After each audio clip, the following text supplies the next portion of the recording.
Rise and shine, everyone, and welcome to Sunrise. Thank you for joining us here. Jason Hackett and Lauren Lemanchek with you. We were looking out at the backyard a few minutes ago. It was gusty out there, pretty blustery. The winds were really blowing. We said, John's probably getting so excited about this. John, what's it like out there? I got worried for a second. I was like, my umbrella just took off in the last weather. I was like, oh, bye. Now it's done. It's a dying storm, right? We get a little outflow boundary sometimes as the storm dies. It's typically a weakening sign, especially when you're backside of it. So we're just dealing with some showers. Now, we talked about it yesterday, right? We said it's going to look intimidating as it comes in, and then it's going to just break apart right on top of the metro. Holy smokes. Forecasting is like magic when it works. When it doesn't work, then I just blame somebody else.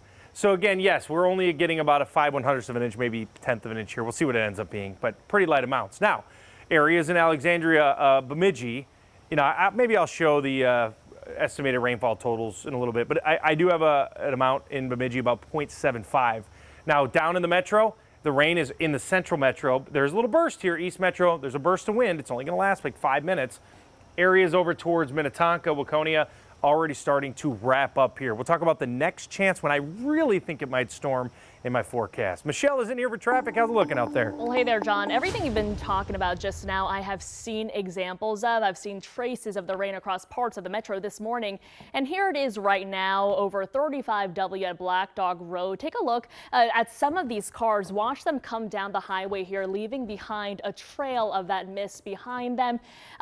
I don't know if you can see it right now, but this camera too, yeah, look at that, has been jostling around, getting tossed by the wind as well. But a big picture look here at the metro shows mostly green. Good news for you. And I just hit refresh and MnDOT says there is a crash still up northwest in Rogers. You're going to see that if you're driving there between exit 205 and Highway 101. Jason. All right, Michelle, thank you. We're going to check in with you soon. We are following breaking news from overnight in Savage. A massive fire response at a cargo warehouse off of Highway 13. This was the scene around 2:30 this morning. Our photographer on scene saw several different agencies responding and smoke coming out of a warehouse. Of course, as soon as we know more, we will let you know. When the state capitol doors open this morning in about 2 hours, there'll be some new security measures in place. Yeah, the new measures come in the wake of those deadly shootings targeting state lawmakers and their families, and another incident involving a man trespassing on Capitol grounds just a few weeks ago. Audrey Russo is there this morning with a look at what's changing at the Capitol. Good morning, Audrey. Good morning, Jason and Lauren. Yeah, it's probably tough to see the Capitol behind me because I've had to open up the umbrella. But the most immediate change that you should know about is the fact that Capitol security is going to be limiting the number of doors that are open during public hours and during regular business hours from 14 down to 4. And those 4 open doors are going to be all on the south side of the Capitol behind me, 2 on the ground floor and 2 on the first floor. And outside of that, expect to see more Capitol security officers posted up at each of those open entrances. There's also going to be a strengthening of the chain of command for Capitol security. They're going to give a state patrol lieutenant colonel more oversight into the security operations. And these changes are coming in response to the shootings of 2 lawmakers at their homes back in June. And authorities just last month responded to a series of break-ins here at the Capitol where they say one man broke in 3 separate times and was arrested on the premises on 3 separate occasions within 24 hours. And they noted that he had propped open one of the Capitol doors ahead of those 3 arrests. Now, they're also considering some additional security protocols and some additional changes that they might want to implement. I'll have more on that coming up in about 30 minutes. But for now, I'll send things back to you. All right, Audrey Russo breaking down the changes at the Capitol. Get inside and get to some shelter there. Thank you so much. Happening in about 4 hours, Justin Eichhorn will be back in federal court for a motion hearing. The former state senator is charged with soliciting a minor following a sting operation in March. It's not clear what will happen in court today, but a few months ago, his attorneys filed a motion to dismiss federal charges against him, arguing Eichhorn was being prosecuted because he was an elected official. Right now, Hennepin County commissioners are considering a dramatic overhaul of HCMC's governance following years of financial instability and calls for more transparency. The move would dissolve Hennepin Healthcare's current board, and commissioners would take on oversight of the system. A packed public meeting yesterday drew passionate testimony as residents, staff, and union members voiced support and some opposition for transferring hospital oversight.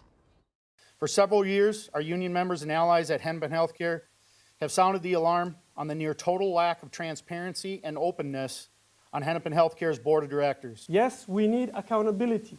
But what does accountability mean? We have to define that. We have financial problems, as I said. We do not have a governance problem. The county board vote could happen next week. It does appear enough commissioners have expressed interest to pass it. Search efforts resumed this morning for a Minnesota man missing in the Wyoming wilderness. Authorities there say Grant Gardner texted his wife 8 days ago, but hasn't been heard from since. He climbed Cloud Peak that stands at 13,000 feet. It's a rocky and rugged route that can take hours.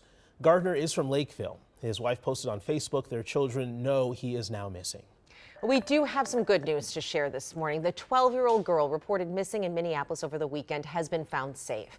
Just before our 10 p.m. newscast, police announced she had been at a friend's house. Michelle Beck's at the live desk now with all the new details. Michelle? Well, Lauren, police say Victoria Jackson is healthy and doing well and even walked herself back home.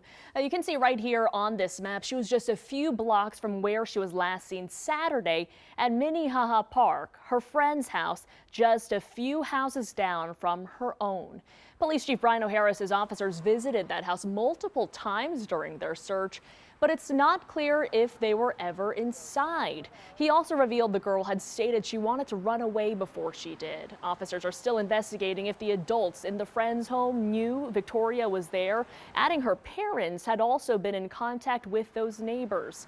Remember, one of her family's concerns was her type 1 diabetes. But they say it appears she never ran out of her insulin. They say she showed up in different clothes and even a different hairstyle. Chief O'Hara says several officers helped with the search efforts as well, and the FBI even joining in yesterday. We'll continue to investigate just to determine exactly what occurred since Saturday night. But the most important thing is Victoria is home, she is safe, and she is healthy. And again, we're very, very thankful to be able to share that news, because I was very, very scared at this point that we were not going to have good news at the end of this. Yeah, and he said it there, the investigation is not over. There are still a lot of questions, and a big one is, to what degree was this family aware Victoria was at their home? We know her own family was scared for her well-being. Jason. Lots of questions, but so glad she is home this morning. Michelle, thank you very much.